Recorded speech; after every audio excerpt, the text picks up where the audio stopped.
Vous pourriez vous demander pourquoi les ordres que nous avons présentés dans la première partie sont si importants pour comprendre la chute de la Kabbale. Vous connaissez l'expression « connaître son ennemi ». Afin de comprendre la magnificence de leur plan d'élite et l'ampleur de leurs mauvaises intentions, nous devons d'abord identifier à qui nous avons affaire. Il y a tellement de désinformations qui circulent, non seulement sur Internet, mais aussi dans nos livres d'histoire, qui, soit dit en passant, n'ont jamais été écrits par des observateurs neutres, mais toujours par les vainqueurs. Si vous ne comprenez pas d'où vient la Kabbale, jusqu'où elle remonte dans l'histoire, si vous ne savez pas comment nous avons été amenés à réaliser que tous ces ordres et mouvements étaient des entités séparées qui allaient et venaient dans l'histoire, indépendamment et plutôt sans faire trop de dégâts apparents, alors vous ne comprendrez certainement pas ni ne croirez en la véritable identité de la Kabbale. Vous ne comprendrez donc pas que nous nous trouvons actuellement au stade final de leur plan de maître. Et si vous ne comprenez pas parfaitement dans quel danger nous nous trouvons, vous ne saurez pas quoi faire au moment suprême. C'est pourquoi nous réalisons ce documentaire, afin que vous puissiez vous réveiller, voir à travers tous leurs mensonges et agir pour récupérer votre souveraineté. C'est à ce moment-là que vous comprendrez ce que nous avons dit dans la série précédente. Les livres d'histoire devront être réécrits. Bon, voyons où et quand nos deux histoires se rencontrent, ok ? C'était en 1748, dans le sud de l'Allemagne, en Bavière, dans une petite ville appelée Ingolstadt. Un garçon y est né et s'appelait Johann Adam Weishaupt. À l'âge de 5 ans, son père mourut. Les jésuites le prirent alors sur leurs ailes et préparèrent Adam, qui s'avéra être un individu très intelligent et fort d'esprit, à devenir professeur de droit canonique à l'université jésuite d'Ingolstadt. C'est lui qui a réécrit d'anciens documents historiques dans lesquels l'idéologie de Lucifer allait finalement conduire au contrôle total du monde. En 1773, une réunion secrète a eu lieu entre Mayer Amschel Rothschild et un groupe de 12 banquiers et hommes d'affaires khazars d'élite. Vous souvenez-vous de Rothschild, acteur clé de notre première histoire ? Le banquier khazar Ashkenazi de Francfort, excessivement riche et puissant ? Eh bien, Rothschild a proposé qu'ils unissent tous leurs forces et leurs richesses dans le but de dominer le monde. Il avait jeté son dévolu sur Adam Weishaupt, qui serait parfait pour mettre leur plan en pratique et diriger leur organisation. C'est ainsi que le 1er mai 1776, Adam Weishaupt a fondé l'Entente parfaite. Il fonda l'Ordre des perfectionnistes, que l'on appellera plus tard l'Ordre des Illuminati. C'était la fusion entre l'empire financier des Rothschild et la richesse et la puissance de l'ordre militaire des Jésuites. Leur but ? La création d'un gouvernement mondial et la domination du monde.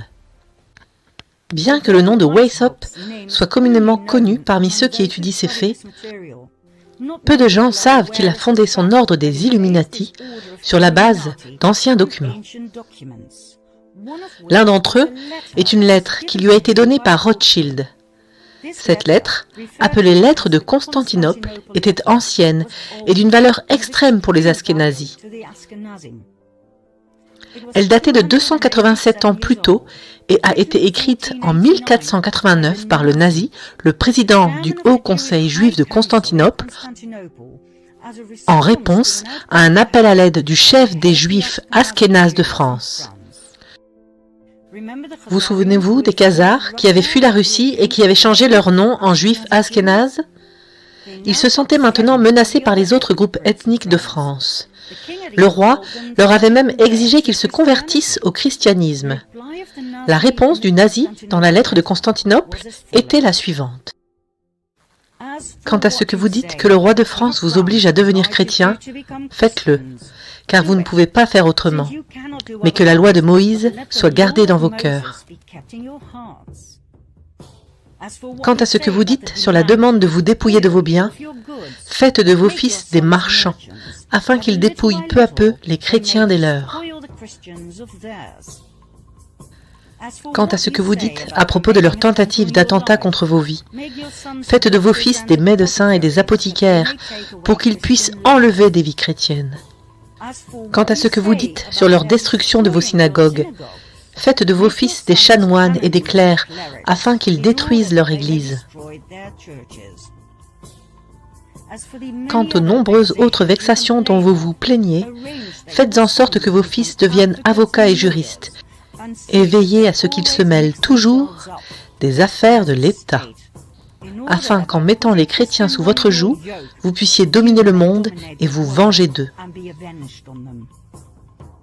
Ne vous écartez pas de cet ordre que nous vous donnons, car vous constaterez par expérience que, humiliés comme vous l'êtes maintenant, vous atteindrez la réalité du pouvoir. En d'autres termes, on leur a demandé de faire semblant et de faire croire à leur conversion religieuse, puis d'infiltrer tous les aspects de la société. Commerce, médecine, religion et législation, dans le seul but de se venger et de détruire. Quel khazarien! Adam Weishaupt a fondé l'ordre des Illuminati en 1776, financé par de solides boucliers sur la base de cette lettre, qui, soit dit en passant, était basée sur un document encore plus ancien, dont nous parlerons plus en détail dans la 4e partie. Un an plus tard, en 1777, Weishaupt rejoignit la loge maçonnique du Grand Orient de France, faisant de plus de 2000 jésuites les responsables des nombreuses loges à travers le monde, établissant ainsi un empire de pouvoir colossal dans lequel l'ordre des jésuites était l'araignée au cœur de la toile.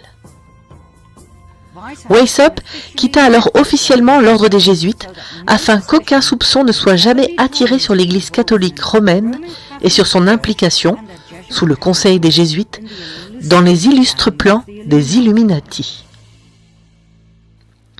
Les Rothschild ont utilisé leurs richesses pour financer les guerres, car ils avaient découvert qu'en finançant les deux camps de chaque guerre, ils seraient toujours gagnants financièrement.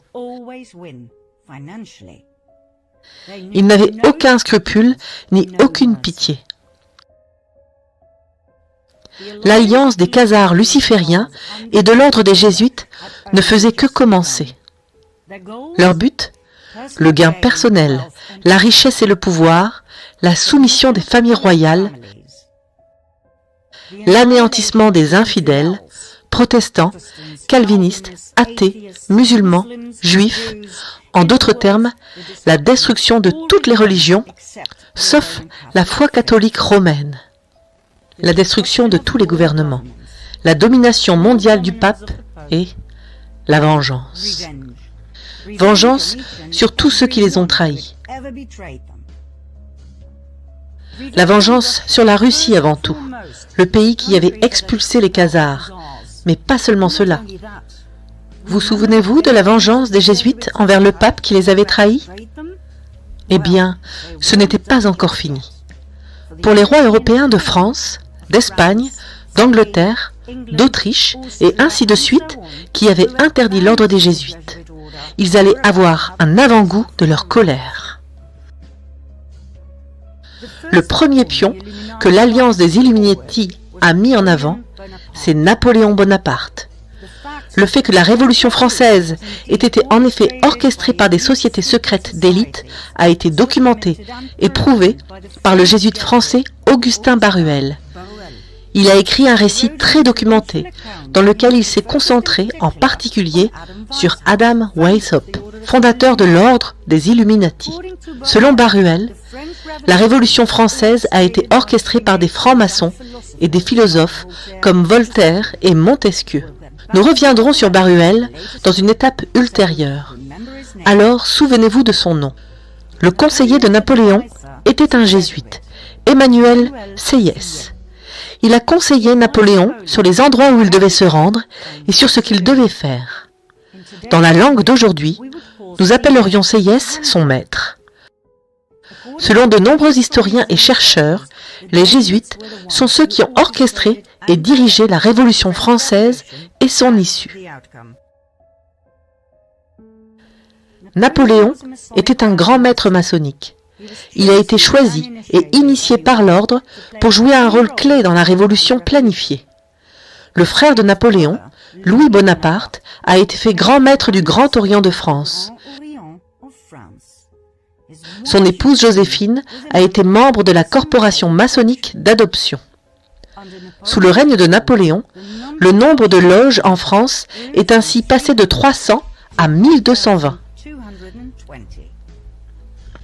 Napoléon était une marionnette de la Kabbale. On nous a fait croire qu'il était homme de paille, mais ce n'était pas le cas. La main qu'il mettait parfois sur son estomac, selon certains historiens, devait couvrir un ulcère.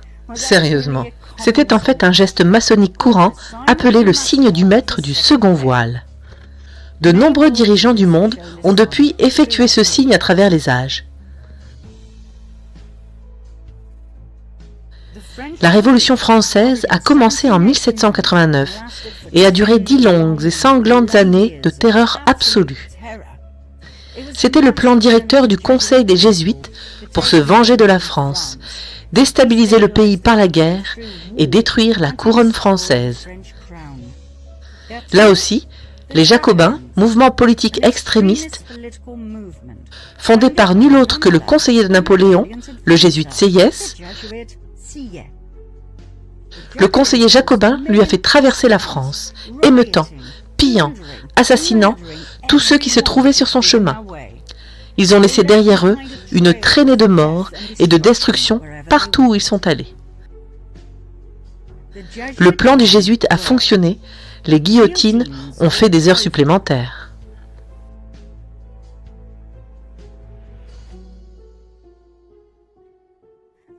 L'ordre des jésuites est le plus dangereux de tous les ordres. Il a causé plus de dégâts que tous les autres ordres. La doctrine des jésuites implique que leur général suprême soit le souverain des souverains et le maître du monde. Après la fin de la Révolution française, les guerres napoléoniennes ont débuté.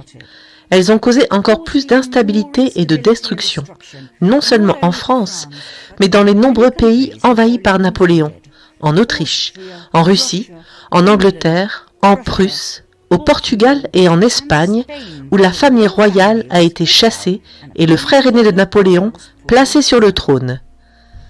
Tous les pays qui ont à la fois interdit l'ordre des jésuites et les khazariens askénazes étaient désormais en ruine. C'était l'une des raisons les plus fortes qui dominaient l'ordre, la vengeance. Pendant les guerres napoléoniennes, l'Alliance des Illuminati a déployé sa stratégie la plus réussie. Elle a financé l'armée française et l'armée anglaise. Peu importe qui gagnait la guerre. C'était un modèle déjà éprouvé pour un gain financier inévitable. C'est le duc de Wellington qui a combattu Napoléon et qui l'a vaincu à la bataille de Waterloo en 1815. Nathan Rothschild, un homme d'affaires brillant et impitoyable, avait ses espions à Waterloo et disposait d'un système de messagerie privée, car il savait que la rapidité des communications était vitale dans les affaires. Lorsqu'il fut clair que Napoléon avait été vaincu, le message fut immédiatement envoyé à Rothschild, qui reçut la nouvelle 2 jours avant tout le monde. Il a alors fait une action brillantissime à la bourse de Londres. Au lieu d'acheter des obligations anglaises, il vendit celles qu'il avait. Les autres négociants remarquèrent et tirèrent la conclusion erronée que Napoléon devait avoir gagné la guerre. Ils vendirent immédiatement leurs obligations et firent chuter le prix de celles-ci de façon spectaculaire. C'était le moment. Rothschild fit son choix. Il acheta alors toutes les obligations qu'il pouvait trouver à un prix très bas. Lorsque les autres l'ont remarqué et ont recommencé à acheter frénétiquement, Nathan Rothschild était déjà excessivement riche. Le roi d'Angleterre, George III, était désormais lourdement endetté envers Nathan Rothschild, qui avait financé ses guerres. Non seulement le roi devait rembourser ses dettes, mais il devait aussi payer des intérêts en plus. Il était maintenant soumis aux Rothschild. Je me fiche de savoir quelle marionnette est placée sur le trône d'Angleterre pour diriger l'Empire. L'homme qui contrôle la masse monétaire britannique contrôle l'Empire britannique. Et je contrôle la masse monétaire. Suite, 1914. L'alliance des Illuminati, que nous appellerons désormais la Cabale simplement parce que c'est plus court, est sur le point de provoquer la Première Guerre mondiale. Une guerre, initialement, uniquement entre l'Autriche et la Hongrie. Un empire entre l'Autriche et la Hongrie d'un côté et la Serbie de l'autre. Que s'est-il passé ? Le souverain austro-hongrois, l'empereur François-Joseph Ier, n'avait pas de successeur au trône, car son fils unique s'était suicidé. Son neveu, François Ferdinand, est donc devenu l'héritier du trône. Mais ses idées sur la politique étaient très différentes de celles de son oncle. François Ferdinand voulait décentraliser. Il voulait l'autonomie des différents groupes ethniques. Il voulait intégrer la Serbie dans le double empire en tant qu'entité politique égale à la Hongrie et à l'Autriche. Il était une épine dans le pied de son oncle l'empereur. Bien qu'il ait été élevé à l'image jésuite de son père et de son oncle, il avait un esprit bien à lui. Il refusait d'adopter la vision politique de son oncle et a épousé la femme qu'il aimait, ce qui ne se faisait pas au sein de l'élite. Au moment des troubles intérieurs extrêmes, l'empereur a donc envoyé son neveu à la frontière avec la Serbie, où il fut assassiné avec sa femme Sophie. Selon le récit officiel, c'est le Serbe Gavrilo Princip qui a appuyé sur la gâchette. Et donc ce fut la déclaration de guerre austro-hongroise à la Serbie.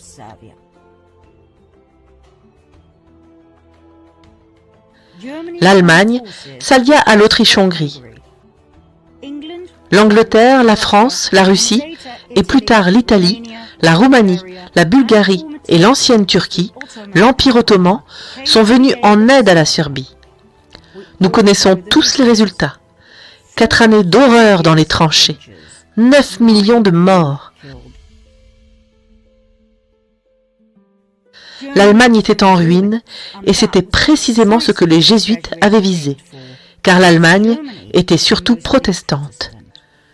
Vous vous souvenez peut-être de ce qui était dit dans le serment des jésuites sur les protestants.